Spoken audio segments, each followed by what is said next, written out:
Good morning. My name's Peter Castor. It's my honor to serve as chair of the MHS board, and my honor to welcome you here today. I'm a history professor at WashU. That's my day job. So like a history professor, I'm going to say to everyone here, let's make sure you allow space for other people to come in. There's still a few folks coming in, so if you have an empty seat near you, move over and let the folks who are just showing up take a seat. So it is absolutely wonderful to see all of you here today. We have a full house. Isn't that terrific? Yeah.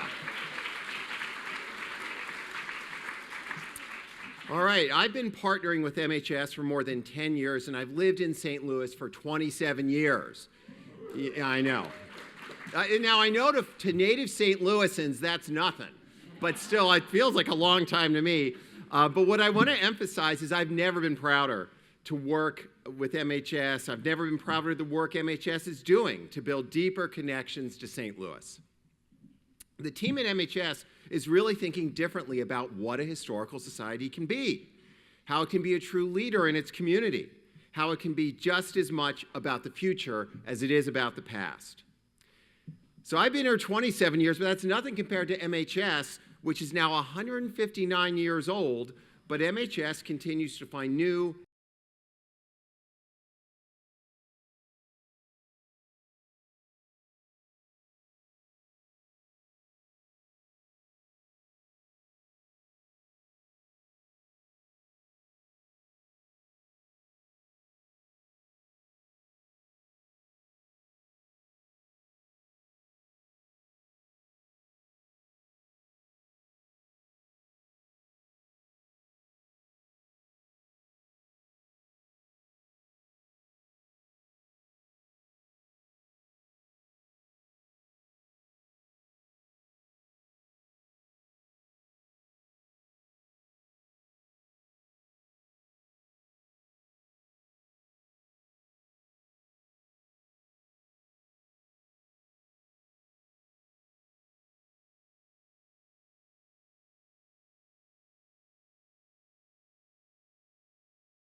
I am St. Louis. You probably already think you know me, and that's understandable. You've read the headlines, you've cheered my sports teams, you've maybe even visited the big arch in my front yard. But I've got something to tell you. I'm more interesting, more complex, and more surprising than you realize. There are so many parts of me you've never known, even if you've lived here all of your life. But that's about to change. I'm ready to introduce myself in new ways, to share my triumphs and my tragedies, to inspire you with the history you walk on and walk past every day, to redefine what it means to be St. Louis. I am St. Louis, and I don't believe we've met. I am the place that was known as Mound City, that was ruled by 3 empires, where enslaved people used the courts to fight for their freedom. I am the place that argued it should be the nation's capital. I am St. Louis. I am the place that is home to the first black high school west of the Mississippi, whose drinking water was once more solid than liquid, that stole America's first Olympics. I am the place where one of the country's first black female millionaires made her riches. I am St. Louis. I am the place that taught America to cook, that sent men into space, that boasts the oldest bridge on the Mississippi River. I am the place that rewrote the soundtrack of America countless times. I am St. Louis. I am the place that defined what a skyscraper should look like, where women could have gotten the vote 50 years earlier, where the Rockettes first started kicking. I am the place that won the World Series 11 times. I am St. Louis, and I don't believe we've met. I am a place whose story deserves to be told more boldly, shared more broadly, and appreciated more deeply. I am a place filled with fans and with leaders, with workers and with dreamers, with artists and with activists, with people who have lived here all their lives, and with people who just moved here last week. I am a place like no other, a place whose history is storied, a place whose present is unexpected, and a place whose best days are still ahead. I am St. Louis, and I don't believe we've met.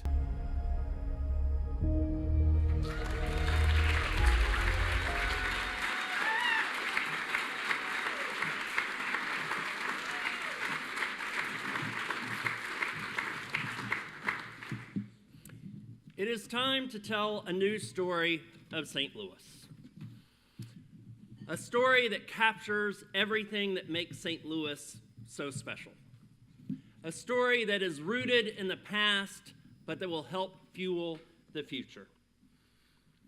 It's time to introduce people to a St. Louis they've never met. Today, those of us in this room, that's exactly what we're going to do. I don't know if the invitation made it clear. This wasn't an invitation to come hear a presentation. This was an invitation to join a movement to tell that new story of St. Louis. St. Louis needs that story now more than ever. Good morning, by the way. One of my favorite quotes about St. Louis comes from Frederick Law Olmsted. Frederick Law Olmsted is the guy who designed Central Park.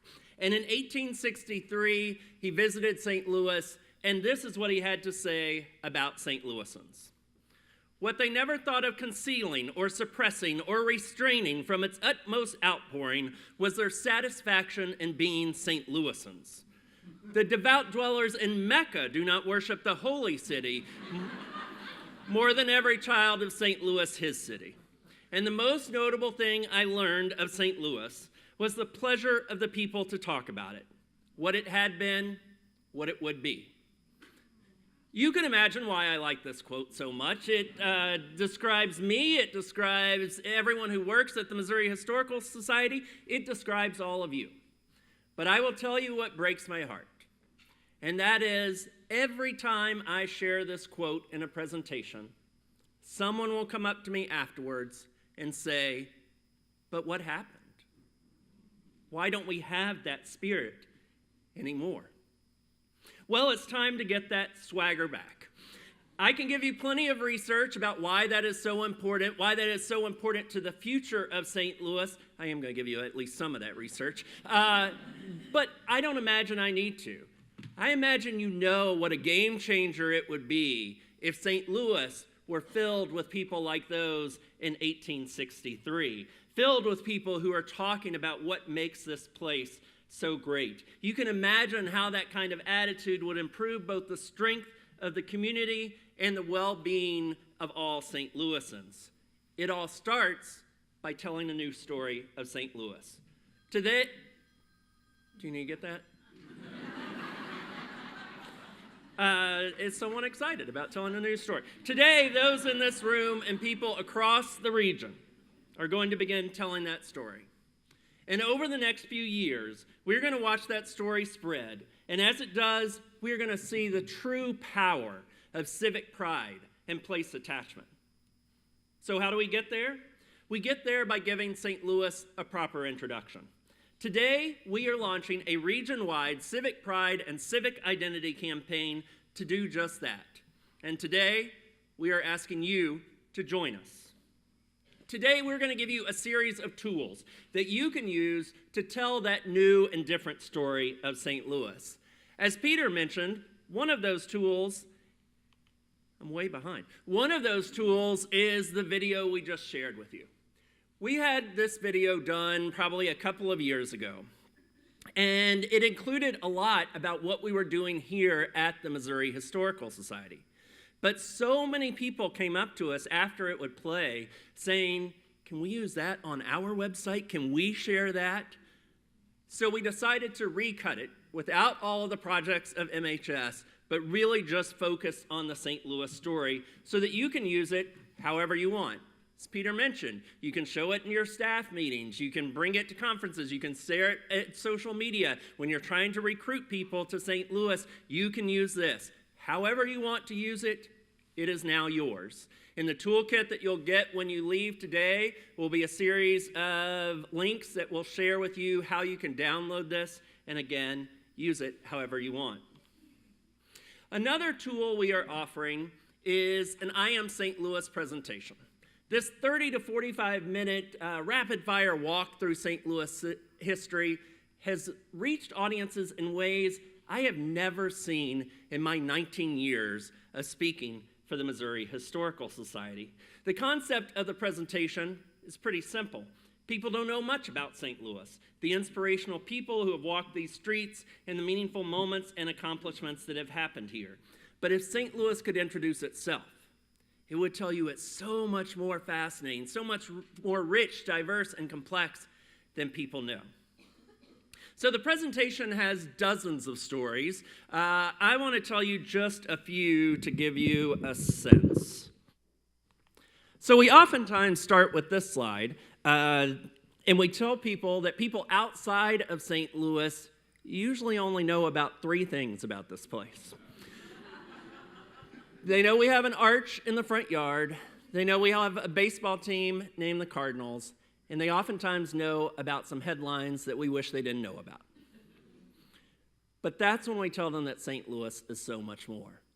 And by the way, people who've lived in St. Louis all their lives oftentimes don't know a whole lot more than these 3 things. But we tell people if St. Louis could introduce itself, we tell you I'm so much more than just an arch and the Cardinals in those headlines.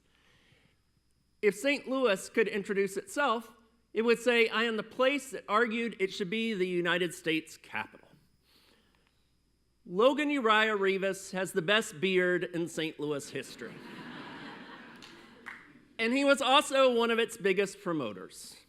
He wrote a book called The Future Great City of the World, where he would write stuff like this: henceforth, St. Louis must be viewed in the light of her future. Like a newborn empire, she is moving toward conscious greatness and will soon be the world's magnet of attraction.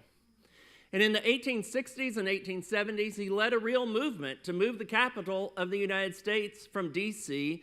to St. Louis, saying that when D.C. was chosen, the country was much smaller. You now need a more centralized location. And look, this is what St. Louis is, so you should come here. I think we make fun of Logan Uriah Rivas today. We think of this guy as sort of tilting at windmills. But in 1869, 90 representatives from 17 different states and territories met in downtown St. Louis to determine whether the capital should, in fact, be moved here. I don't know if you keep up with politics. I think we were lucky that we did not get the capital, but that's a discussion for another day. I'm the place where women could have gotten the vote 50 years earlier. That's as if we listened to this woman. This is Virginia Minor. And on October 15th, 1872, she walked up the steps of the old courthouse and she said, I'm here to register to vote. And they said, well, you can't vote, you're a woman. She said, of course I can. The 14th Amendment says if you're born in the United States, you have all the rights of citizenship.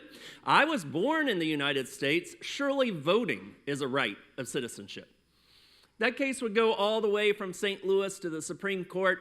Spoiler alert, the Supreme Court sometimes gets things wrong. They unanimously agreed that that voting was not a right of citizenship. It would take women 50 more years to get that right. But what I tell people is Virginia Minor never thought she was going to get to vote that day, right? This is a smart woman. She just knew that if you were going to win the war for voting rights, it starts by fighting some unwinnable battles, and she was willing to lead that fight. I will tell you something. Whenever I talk to St. Louis audiences, I won't put you on the spot today. When I talk to St. Louis audiences and ask them how many people have ever heard of Virginia Minor, I will get 1, 2 hands tops. Virginia Minor should be a hero of every St. Louisan, yet she has largely been lost to time. I'm the place that boasts the oldest bridge on the Mississippi River. The Eads Bridge was loved equally by artists and civil engineers. Artists loved it because of its beauty. Walt Whitman talked about always wanting to come to the riverfront at night so he could see the Eads Bridge bathed in moonlight. He said it was a structure of perfection and beauty unsurpassable. Civil engineers loved it because they never thought it would stand. So it opens in 1874, just celebrated its 150th anniversary, but it had three things going against it. One, it was going to be the first bridge south of where the Mississippi and Missouri come together, and people said the current is way too strong, you can't build a bridge there. Two, it was going to be made out of a material that had not been used in bridge building, structural steel. And three, the guy who designed it, this guy, James Eads, he had never designed a bridge before. So this was going to be his very first attempt. And when I say civil engineers were worried it wouldn't stand, I am not saying they were talking amongst themselves. I am saying they were writing columns in newspapers across the country saying, when that thing opens, do not cross it. It is going to fall into the Mississippi River. City officials were so worried, and bridge officials, builders were so worried and wanted to reassure St. Louisans, and so they famously, in the lead up to opening, got a circus elephant and led the elephant across the bridge because the rumor was that elephants would never walk across something that was unstable. People asked James Eads on opening day on July 4th, 1874, if he felt relieved. He said, "I did not feel relieved because I was never worried in the first place," which is the kind of confidence you want in a guy building his first bridge. I'm the place where a lawyer stopped horses in their tracks. In the 1800s, streetcars, these are horse-drawn streetcars, were segregated. Black passengers could ride on them, but they could not sit on the benches inside. They had to stand on that narrow platform and hold on to a leather strip. And famously, many black St. Louisans would fall. One pregnant woman fell to her death. And so the courts rule, no, this can no longer be the case. Black St. Louisans can go inside and sit just like anyone else. But of course, we know passing something is one thing, enforcing it is another. And so these horse-drawn trolley drivers would oftentimes drive right past black St. Louisans waiting to get on the trolley. And Charlton Tandy, a lawyer and newspaper publisher, would sometimes stand with those black passengers. And if he saw that a trolley was about to go past, he would jump into the middle of the streets, grab the reins of the horse, and stop it in its tracks. Now, what would oftentimes happen is these white drivers would just get off and say, "I'm not going to finish the route." But luckily, Charlton Tandy had grown up with horses. So he would get on the horse and take the black passengers where they needed to go. It doesn't matter if your issue is civil rights or education or environmentalism. You have to be inspired by a guy who would jump into the middle of the street and stop moving horses. Those people are in every chapter of St. Louis history. I am the place that made enough bricks annually to encircle the equator. In the late 1800s and early 1900s, St. Louis was a true brick-making capital. Anybody know this building to the left? This is Milwaukee City Hall. I think it's one of the most beautiful city halls in the country. A brief time during the 1890s, it was the largest building in the United States. All of that brick made right here in St. Louis. The picture to the right, that is the most beautiful building in the country. We don't do audience participation for this part. That is the most beautiful building in the country, the Chrysler Building in New York City. St. Louis cannot take credit for that iconic stainless steel spire, but the 3 million bricks holding it up, all made right here in St. Louis. So what I tell people is when you go to Milwaukee, when you go to New York, when you go to Chicago's Navy Pier, you can say, "We built that. St. Louis built that." I'm the place that nearly choked itself to death. This is what St. Louis looked like in the middle of the day on November 28th, 1939.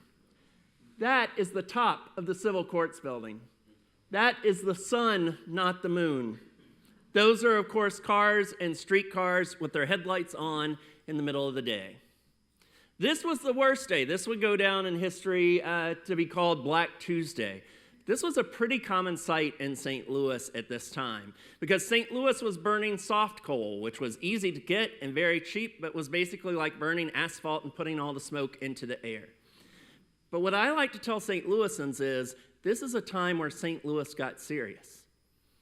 And 6 years later, we had reduced coal smoke by 75%. and had become a model for cities across the country.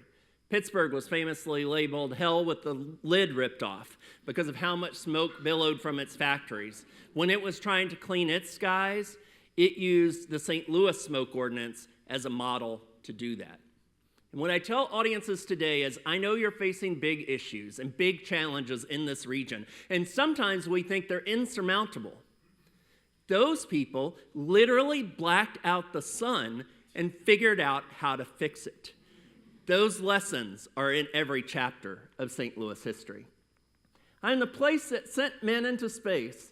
McDonnell Aircraft develops the Gemini and Mercury space capsules. 1965 is the first time that two manned space capsules rendezvous in space, both of them made right here in St. Louis.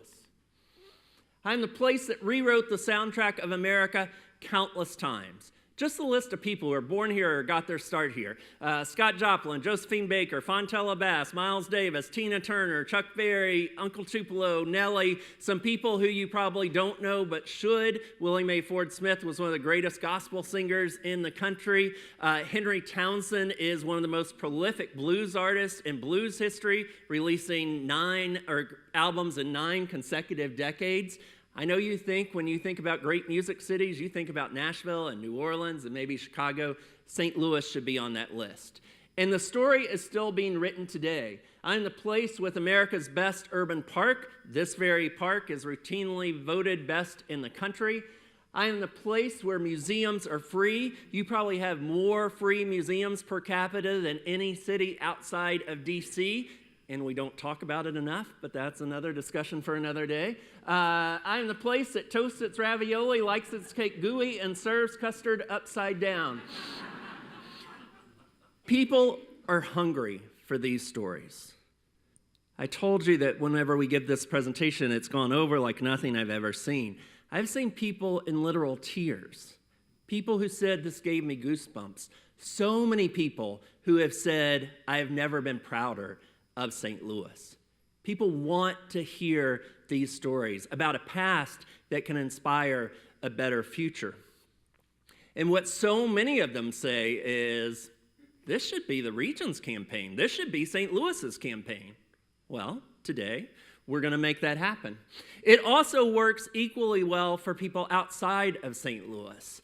I've had so many people, when we give this from out of town, come up and say, now, do I am Richmond? Do I am Minneapolis? And it turns out we don't know anything about the history of those places.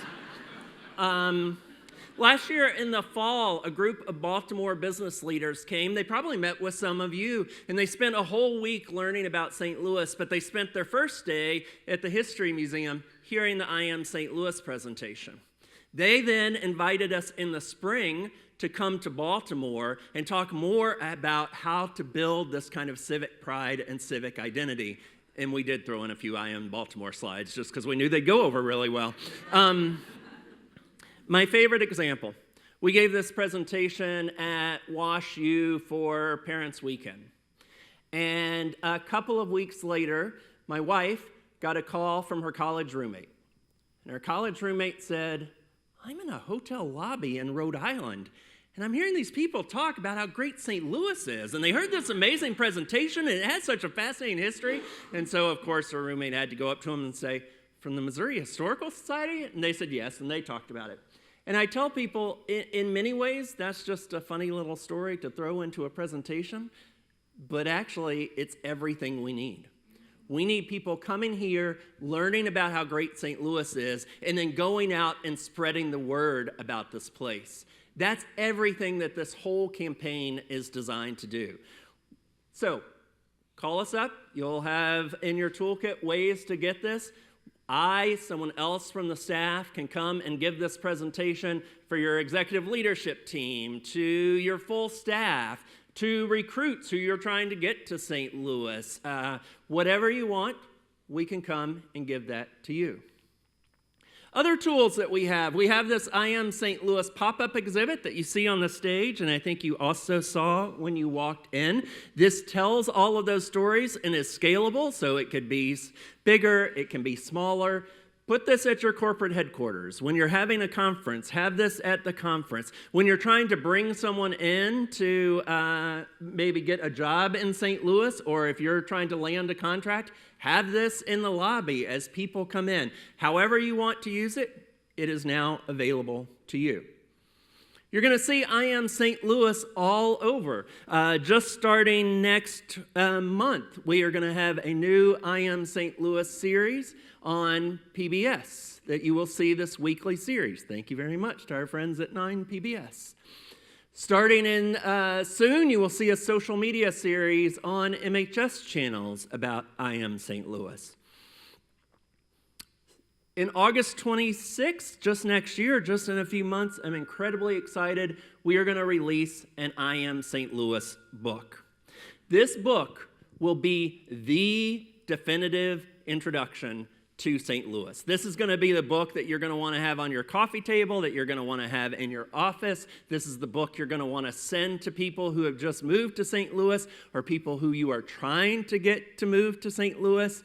This is something that people have been asking us for years as we've been doing this presentation. It comes out in just a few short months. It is being written by Andrew Wanko. I think some of you were here last night. Andrew Wanko gave the best presentation about city-county divide that I have ever seen and plans for reunification. Andrew, you probably know from lots of exhibits and books and documentaries. He is the historian I hope to grow up to be one day. And so there's no one better to do this book. All of these efforts are designed to share with people just how much history has happened here. You know, when I give presentations to St. Louis, I'm repeatedly confronted with just how much of our history has been forgotten and how that lapse in our collective memory diminishes both the present and the future. We can't use the past to build a better future if we don't know our own history. We can't be inspired by the giants whose shoulders we stand on if we've never been introduced to those giants. We can't use the tools of history if no one has given us the toolbox. That's what these efforts are all about. An effort to introduce people to St. Louis, to inspire them with St. Louis's past and present, and to give them tools to build a better future. And the research, I told you there was some research, is absolutely clear about how important this is. Place attachment is the emotional bond people feel toward a place. And places with the highest place attachment also have the highest local GDP. They have fewer people leave them. They even survive natural disasters at higher rates. And I know we have a lot of challenges facing us in St. Louis, and we think, how are we going to address this? How are we going to address this? You will never adequately address the challenges that face St. Louis if people don't have a deep passion and care for this place. People don't work to improve a place they don't care about. I think it's captured in this quote by Peter Kageyama: "When we love our city as when we love another person, we will go to extraordinary lengths for them. We'll sacrifice for them. We'll tolerate their shortfalls. We will forgive their excesses, all because we see their true nature. When we have an emotional connection to our place, we are less likely to leave it and far more likely to champion and defend it." That's what we're doing today, is building those emotional connections with St. Louis. And there's an exciting way that you can be involved. So starting today, groups, businesses, institutions, nonprofits across the region are telling their I Am St. Louis story. It's pretty simple. You just write 3 or 5 statements in that sort of I am framing, and then you end with, in our case, I am the Library and Research Center, I am Soldiers Memorial, I am the Missouri History Museum, I am St. Louis. Our good friends at STL Style, hello, back row, but still good friends. Here is theirs. I am a place that welcomes visitors from every corner of the world to Cherokee Street. I am the brand that celebrates our city's urban splendor, charms, and imperfections. I am the shop that reminds you that we live in one of America's greatest cities. I am the original St. Louis culture shop. I am the place that knows you can't spell style without STL. I am STL style. I am St. Louis.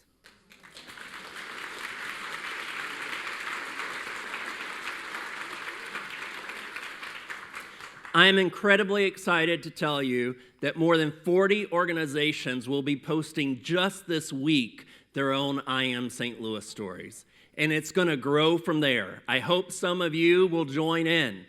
This is a great way for us to collectively tell the St. Louis story and what makes this place so special. You know, people often tell me that St. Louis needs a singular story. We need to be the geospatial capital of the world, or we need to just talk about our music history. The problem with that is it leaves out more than it includes. What I Am St. Louis does is it creates a singular spine, a narrative framework that we can all join in on. It works for the corner grocery store, and it works for Schnucks. It works for a small nonprofit, and it works for Purina. It works for Tower Grove Farmers Market, and it works for Tower Grove Park. It works for Bell Fountain Cemetery, and it works for Greenwood Cemetery. And it works for every municipality in the region. I want you to look at all of these, but I really encourage you to look at the City of Clayton's social media today or in the next few days whenever they actually get to post. Having someone say, I am the City of Clayton, I am St. Louis, is a powerful way of talking about us as a region and not just one place.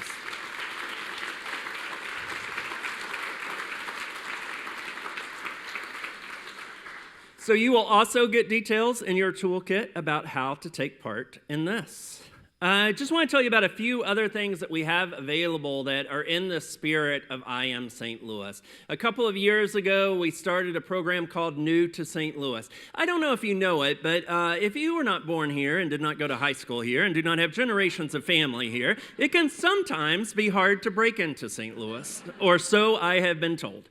And so we have told companies we have a solution for that. When you have new employees come in, send them to us for half a day. We'll give them that I Am St. Louis presentation. We'll put them on a bus and give them a 2-hour tour of St. Louis, not just showing them where history happened, but also showing them where they might want to get a bite to eat or see a show. And then we bring them back for a happy hour where they meet other people who are new to St. Louis so they can start making those connections. By the way, people oftentimes tell me, oh, I'm surprised that a historical society would be doing something like this. That's because no historical society in the country is thinking as creatively and deeply about how to build community connection as the historical society is.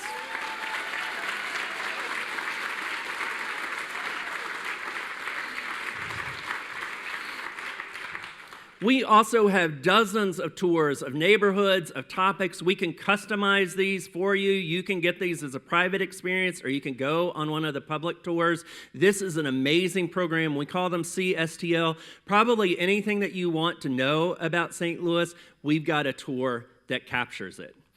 A year or so ago, we opened a new gift shop. And it is called Sold on St. Louis. And it sells everything celebrating St. Louis and made in St. Louis. It has more than 200 local vendors, many of whom would never be in a brick and mortar shop. I've only been at art fairs and farmers markets, bringing those people together. And through those, we create themed gift boxes that feature all things made in St. Louis. So if you're looking for that gift to welcome someone or to thank someone or to try to get someone to move here, these are absolutely perfect. This next one you're going to have to wait just a little bit for. But opening in 2028 is the exhibit that is going to give St. Louis that introduction it deserves. It's a 12,000 square foot exhibit called Gallery STL that stretches on the full second floor of the Missouri History Museum. It's a decade by decade walk through St. Louis history. Every decade has its own display telling you both the big things that happened, but also what life was like during those decades. And it doesn't end in the past, it actually ends in the future with something we call Future Lab, where every year we will be taking on an issue that is focused, that's facing St. Louis, and give you the historical context of how we got there, but also a place to talk about and dream about and debate how we address these issues. So whether it be city-county divide or population loss or food deserts, you will learn about how we got there and what we can do to fix it. This is going to be not just an amazing exhibit. I'm incredibly proud that it is an exhibit that is about St. Louis and built by St. Louis.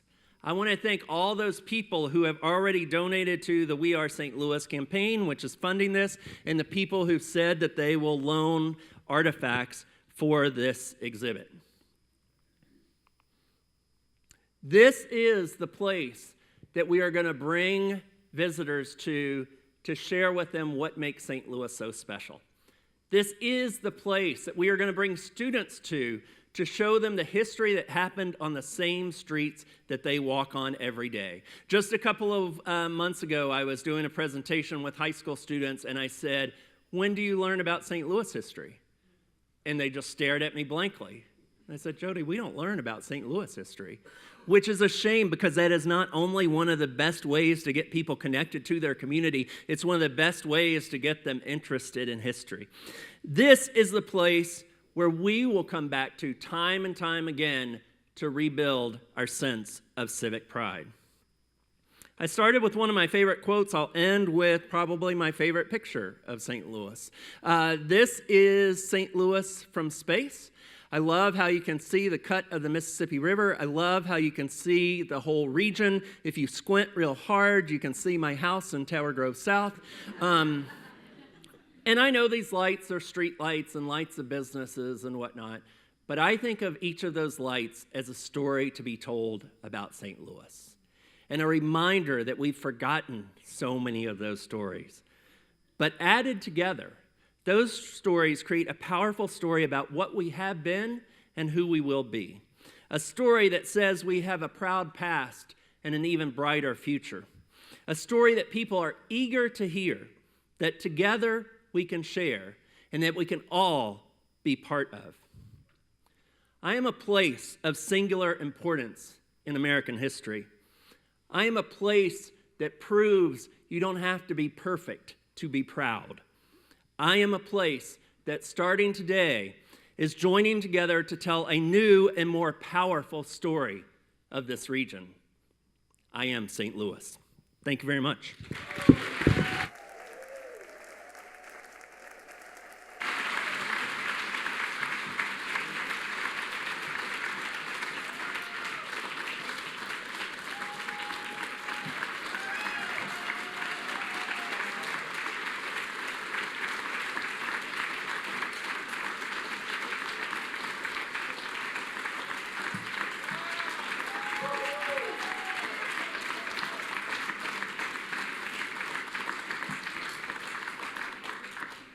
Okay, just a little bit more. Thank you very much.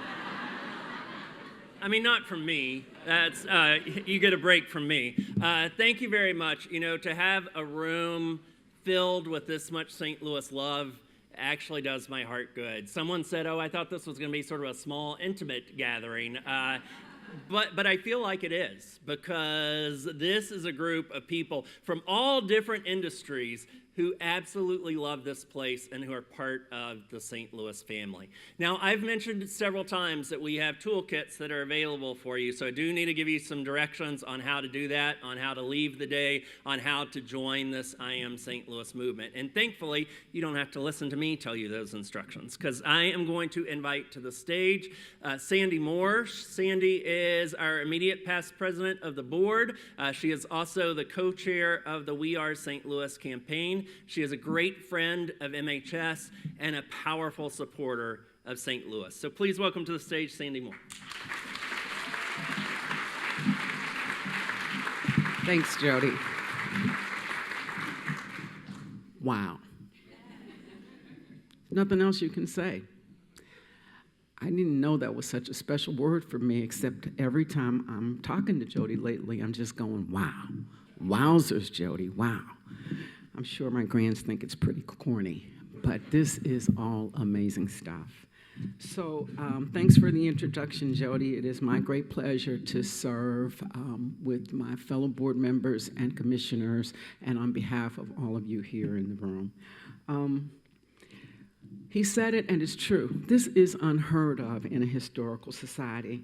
You know, helping a region to launch its own civic identity, civic pride campaign, who does that? Well, we do. The reason I know it's unheard of is because Jody's told me that, and every time he tells me, he gets this big grin on his face, as well he should when you do something that has never been done before that has this much power. That's just a testament to what the Missouri Historical Society is doing. We are truly redefining what a historical society can be and showing how you do it. I told you, Jody, that we'd stay focused on St. Louis, or actually, he told me that, but some of you who know me well know that I'm not always the most obedient player. But I also want to do that, to stay focused on St. Louis, because this is our moment. Somebody said that to me today. Sandy, this is a moment. Yes, it is a moment. And this city needs this campaign that the Historical Society is providing. It's needed now more than ever, actually. In politically divided times, nothing you all would know about, people need welcoming spaces where they can come together to discover what unites them. In fiscally challenging times, people need affordable places where they can find respite and intellectual stimulation and entertainment. That is here. I've been on this board 20 years now, and I describe it as the living room of this region. It's a place where you can come and sit and breathe and sigh and cry and run and smile. That is who we are. The impact of Gallery STL alone and what it can mean for this place makes it worthy of your support. The fact that MHS is not just thinking of itself, but is truly interested in leading the region makes it even more important to have your support. So while I won't talk about it in detail today, I would be remiss if I did not say to you that we are near the completion of a $36 million campaign.